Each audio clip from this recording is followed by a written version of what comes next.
సత్తాను మరోసారి ప్రపంచానికి చాటి చెప్పిన సినిమా ఆర్ఆర్ఆర్. ఈ సినిమాలోని నాటు నాటు పాటతో తెలుగు మట్టిలోని మాధుర్యాన్ని తెలియచెప్పి ప్రతి ఒక్కరి చేత స్టెప్పులు వేయించడమే కాకుండా అత్యున్నత పురస్కారమైన ఆస్కార్ అవార్డును కూడా దక్కించుకున్నారు సంగీత దర్శకుడు ఎంఎం కీరవాణి, రచయిత చంద్రబోస్. తాజాగా ఈ Oscar winning music director MM కీరవాణితో తెలంగాణ ముఖ్యమంత్రి రేవంత్ రెడ్డి ప్రత్యేకంగా భేటీ అయ్యారు. అంతేకాదు, కీరవాణికి కీలక బాధ్యతను అప్పగించారు కూడా.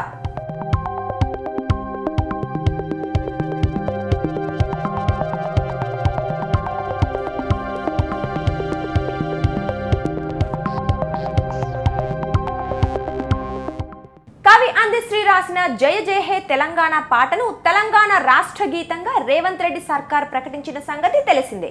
ఈ నేపథ్యంలోనే ఈ పాటను అన్ని పాఠశాలల్లో ప్రభుత్వ కార్యక్రమాల్లో ఆలపించేలా రూపొందించాలని కసరత్తు చేస్తున్నారు. దీంతో ఈ పాటను కీరవాణితో పాడించే అంశంపై ఈ భేటీలో చర్చించినట్లు సమాచారం. త్వరలోనే జయ జయ హే తెలంగాణ పాట సరికొత్తగా రాష్ట్ర ప్రజలకు విడిపించే కీలక బాధ్యతను కీరవాణికి అప్పచెప్పినట్లు తెలుస్తోంది.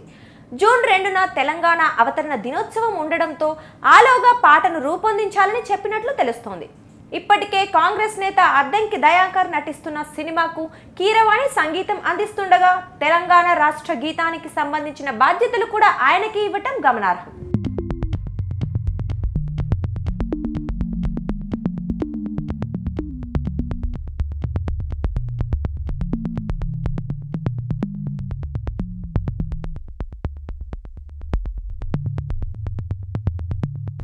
డిసెంబర్ 2009 తర్వాత జయ జయ హే తెలంగాణ పాట కోట్లాది మందికి చేరువైంది.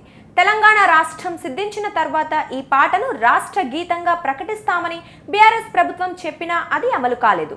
ఇటీవల అధికారంలోకి వచ్చిన కాంగ్రెస్ సర్కార్ ఈ పాటను రాష్ట్ర గీతంగా ప్రకటించింది. ఈ పాటను కీరవాణితో పాడించాలని చర్చలు జరుగుతుండటంతో పాట ఎలా ఉండబోతుందనేది ఆసక్తికరంగా మారింది. దీనిపై నెటిజన్లు రకరకాలుగా స్పందిస్తున్నారు. ఈ పాటను ఆలపించేందుకు తెలంగాణకు చెందిన సంగీత దర్శకులు, గాయకులెవరూ దొరకట్లేదా అని కామెంట్స్ చేస్తున్నారు. వందే మాతరం శ్రీనివాస్ లాంటి సంగీత దర్శక దిగ్గజాలను మర్చిపోయారా అని గుర్తు చేస్తున్నారు.